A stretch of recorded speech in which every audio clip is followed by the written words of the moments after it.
बिस्मिल्लाहिर्रहमानिर्रहीम। अस्सलाम वालेकुम स्टूडेंट्स, कैसे हैं आप लोग? ठीक ठाक है। अच्छा, आज हम पढ़ेंगे स्लूस के सब्स्टिट्यूशन इफेक्ट। इससे पहले हमने Hicksian substitution effect, income effect, price effect ये पढ़ा है। इन दोनों जो अप्रोचेस है स्लूस की और हिक्शियन, इसमें थोड़ा बहुत फर्क है, वो मैं आपको साथ साथ बताता जाऊंगा। आइए शुरू करते हैं। फर्ज करें एक्स कमोडिटी की प्राइस डिक्रीज हो जाए, ठीक है। तो इससे क्वांटिटी ऑफ एक्स इंक्रीज होगा और रियल इनकम ऑफ कंज्यूमर भी इंक्रीज होगा, जिसकी वजह से ये देखिए real income of consumer increase होगा तो कंज्यूमर BL1 से BL2 बजट लाइन पर शिफ्ट हो गया, ठीक है। ये प्राइस डिक्रीज की वजह से।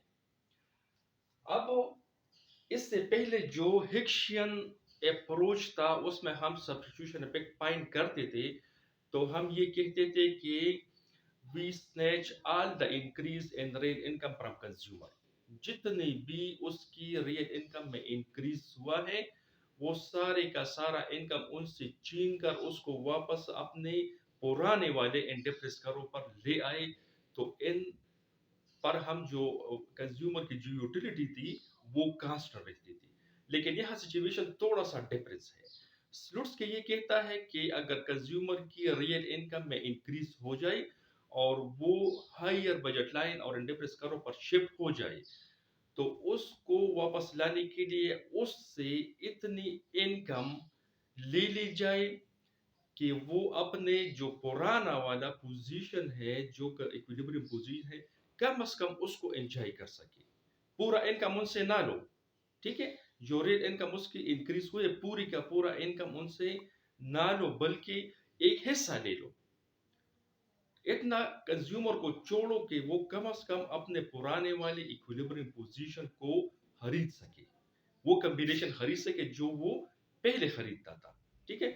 तो यह देखिए कि अगर कंज्यूमर की जो प्राइस ऑफ एक्स है वो डिक्रीज हो गई, तो बजट लाइन BL1 से BL2 तक शिफ्ट हो जाएगा। इंटरफेस करो और बजट लाइन दोनों हाइयर हो गए। लेकिन अगर हम सब्स्टिट्यूशन इफेक्ट फाइंड करना चाहते हैं, तो हम क्या करेंगे, इसको वापस लाएंगे और इससे जो इसकी रियल इनकम में जो इंक्रीज हुआ है वो इनसे हम वापस छीन लेंगे, ठीक है। लेकिन इतना रियल इनकम इनसे छीन लेंगे कि ये कम से कम अपने जो पहले जो 100 और वाई की जितनी क्वांटिटी वो खरीदता था अब भी वो खरीद सके। आपको याद हो तो हिक्शियन में हम क्या करते थे, हम इनसे इनकम बहुत ज्यादा छीन लेते थे, यहां तक कि वो इस पॉइंट पर आ जाता था, ठीक है। तो वो सेम इंटरप्रेस करो पर रहता। अब इसके पास कुछ ना कुछ रियल इनकम बच गया है, पूरे के पूरा रियल इनकम हमने इनसे नहीं लिए है। तो इस वजह से ये उससे जो हिक्शियन है उससे ऊपर है। तो मतलब ये है कि ये इक्विलिब्रियम पॉइंट है। पहले भी ये पॉइंट ये खरीद सकता था, अब भी ये पॉइंट ये खरीद सकता है, लेकिन चूंकि अब एक्स कमोडिटी इसके लिए वाई की निस्बत सस्ती हो गई है, ठीक, क्योंकि एक्स की कीमत डिक्रीज हो गई है, तो ये अब एक्स की ज्यादा क्वांटिटी खरीद सकता है बनिस्बत वाई की, क्योंकि वाई निस्बतन इसके लिए एक्स की निस्बत अब इसकी कीमत इसके लिए महंगी है।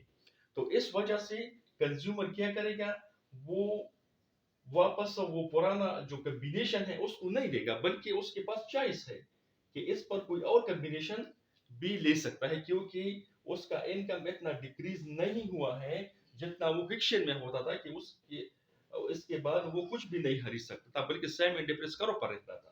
तो यहाँ इसकी जो इंटरप्रेस करो है वो भी हाइयर हो जाती है। मतलब ये लाइन है, लेकिन ये कंज्यूमर की जो पुरानी पोजीशन है उसको बरकरार रखती है, ठीक है।